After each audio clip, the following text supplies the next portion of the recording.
हुई थी। इसी के लेकर प्रेम शुक्ला सवाल उठा रहे हैं ना आज की स्थिति में। देखिए, मेरा इसमें यही जवाब है, अगर पीछे किसी से गलती हुई है, ऐसा दौर भी हुआ है जब गुलाम नबी आजाद साहब मुख्यमंत्री थे जम्मू कश्मीर के, मिलिटेंट्स को अपॉर्चुनिटी दी गई कि आप सरेंडर करिए, आपको मेन स्ट्रीम। आज सजाद लोन कौन है? सजाद लोन तो सेपरेटिस्ट थे, वो बीजेपी में शामिल हो गए, मंत्री बन गए। ऐसी कई मिसालें जम्मू कश्मीर में, जो सेपरेटिस्ट थे, जो आतंकवादी थे, जो पहले दूसरी लाइन में थे, वो मेन स्ट्रीम में आए, उन्हें बंदूक छोड़ दी। और इसलिए अगर आप चांस किसी को देना चाहते हैं जो मेन स्ट्रीम में जुड़ना चाहता है, पीछे अगर कश्मीरियों से गलती हो गई, कोई जो है पाकिस्तान के बहकावे में आ गया, सेपरेटिस्ट के बहकावे में आया, अब वो सही दिशा में जाना चाहता है, सही रास्ते पर चलना चाहता है, उसको अपॉर्चुनिटी दो। आज की बात करिए, ये तो मोदी जी के लिए तो है कामयाबी की बात होनी चाहिए, भाजपा के लिए तो कामयाबी की बात होनी चाहिए। जल्दी से आपका जवाब, जो कामयाबी की बात होनी चाहिए उसे छोड़कर एक बार फिर हिंदू मुसलमान करने की कोशिश की जा रही है। देखिए, कश्मीर से आवाज यहां पर आ रही है, वो कह रहे हैं कि देखिए कश्मीरी इस बार किस तरीके से आतंकवाद के खिलाफ में सड़क पर उतर के आए थे, वहां पर मदद भी कर रहे थे। जल्दी से आपका जवाब, उसके बाद आशुतोष और संगीत रागी के पास भी मुझे। गुलाम नबी आजाद जब राष्ट्रीय एकता के पैरोकार बनते हैं तो पूरा भारत जो है उनकी जयकार करता है। लेकिन जब वही गुलाम नबी आजाद, आप ध्यान दीजिए, कांग्रेस के मुख्यमंत्री थे, अफजल गुरु को फांसी लगाने की बात आई तो ईद है, रमजान का महीना, इसलिए उसको फांसी न दी जाए। तो अफजल गुरु का अगर कोई धर्म मजहब नहीं था तो ईद और रमजान मनाने के लिए मुख्यमंत्री गुलाम नबी आजाद केंद्र को पत्राचार क्यों कर रहे थे, मुझे कृपा करके बताइए। और जब अफजल गुरु की फांसी हुई, उसकी पार्थिव को मांगने के लिए पूरा कश्मीर क्यों जलाया गया, कृपा करके मुझे बताइए। अगर वो मुसलमान नहीं था, इसी बात पर तो सवाल उठा रहा सलमान निजामी, कोई वास्ता नहीं है। सलमान निजामी जी, जो सवाल मैंने पूछा आप जवाब देना चाहेंगे उसको? साहिल जी अभय दुबे जी, आता हूं आपके पास। एक बार जरा कश्मीर से सवाल जवाब ले लेते हैं ना, उसके बाद बाकी लोग के पास भी। अभय दुबे जी, आता हूं आपके पास आता हूं। सलमान निजामी जी, जल्दी से जवाब दीजिए। देखिए, जो आरोप अफजल गोरू पे थे वही आरोप जो है साध्वी प्रज्ञा ठाकुर पे आरोप थे। आज वो पार्लियामेंट में है, अफजल गोरू को आपने फांसी दे दी।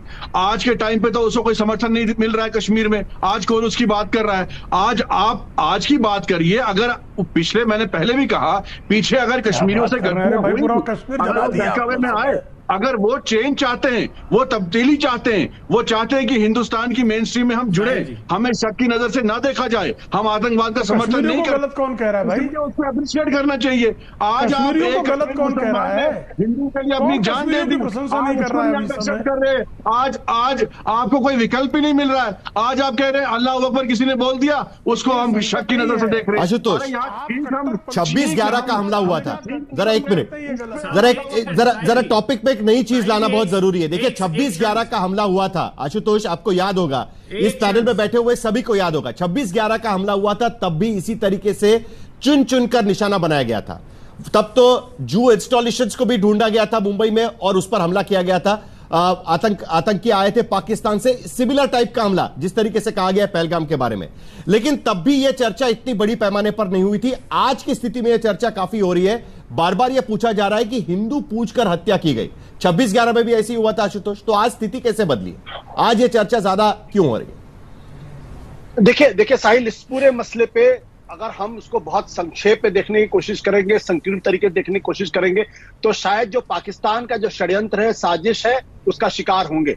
इस पूरे घटनाक्रम को आप 22 अप्रैल से मत देखिए, इस पूरे घटनाक्रम को आपको 14 अप्रैल को देखना पड़ेगा, जब पाकिस्तान के आर्मी चीफ मुनीर ने कहा, उन्होंने कहा कि कश्मीर हमारा जगुलर वेन है, और साथ ही साथ 2 नेशन थियरी की बात की, हिंदू और मुसलमान दोनों साथ नहीं रह सकते।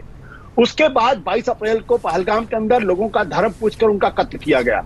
और फिर अगले दिन जब भारत ने पाकिस्तान के खिलाफ सिंधु जो इंडस ट्रीटी को जब एबेंस में डाला, तो पाकिस्तान की तरफ से जो जवाब आया वो बहुत लंबा चौड़ा जवाब आया, और उसके अंत में एक बात कही गई, वो ये कही गई कि हिंदुस्तान का जो जवाब है, दरअसल वो कायदे आजम जिन्ना ने जो 1940 में पाकिस्तान के रेजोल्यूशन पास किया था, उसमें जो 2 नेशन थियरी की बात की थी, वो बात सच साबित हो रही है, और हिंदुस्तान की सरकार उसको सच साबित कर रही है।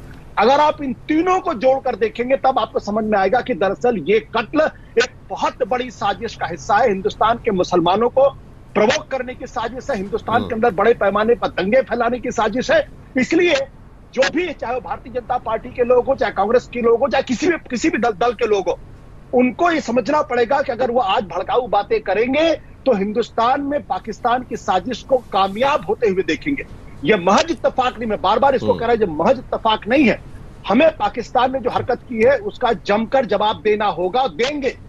हमें इस देश के प्रधानमंत्री पर, इस देश के कैबिनेट पर पूरा भरोसा है, लेकिन जो भावुकता का माहौल पैदा करके सरकार के ऊपर जो दबाव बनाने की कोशिश की जा रही है, दरअसल वो एक बहुत बड़ा खतरा है।